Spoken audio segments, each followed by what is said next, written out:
Ça fait déjà plus d'un mois. Un mois que la bande de Gaza a de nouveau basculé dans la guerre et avec elle tous les civils qui y habitent. Et bien sûr, on voit un bilan humain qui s'alourdit de jour en jour et aussi le risque d'une épuration ethnique qui est dénoncé même par l'ONU. Face à ça, s'il y a bien une chose sur laquelle il faut s'accrocher, c'est notre solidarité.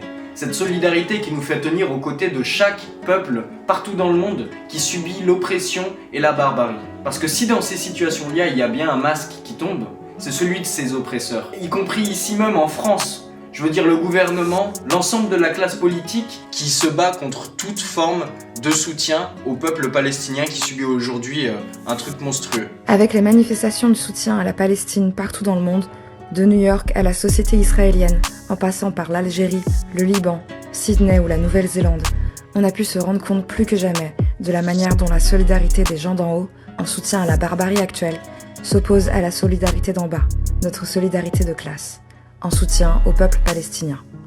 Et ça, les gouvernements du monde, c'est ce qu'ils redoutent, donc ils cherchent à nous diviser. Pendant que le gouvernement et une grande partie de la classe politique française est en train de monter de manière hallucinante les racismes les uns contre les autres, nous, on va chercher à soutenir le peuple palestinien et dénoncer le massacre en cours à Gaza. C'est contre ça qu'il faut se rassembler aujourd'hui, en parler tous ensemble sur nos lieux de travail et d'études et ne pas céder à l'isolement. C'est justement dans cette logique-là qu'on vous invite à nous rejoindre le jeudi 16 aux ateliers Magellan à 19h lors d'un meeting sur la question palestinienne, car il est plus important aujourd'hui plus que jamais d'en parler tous ensemble.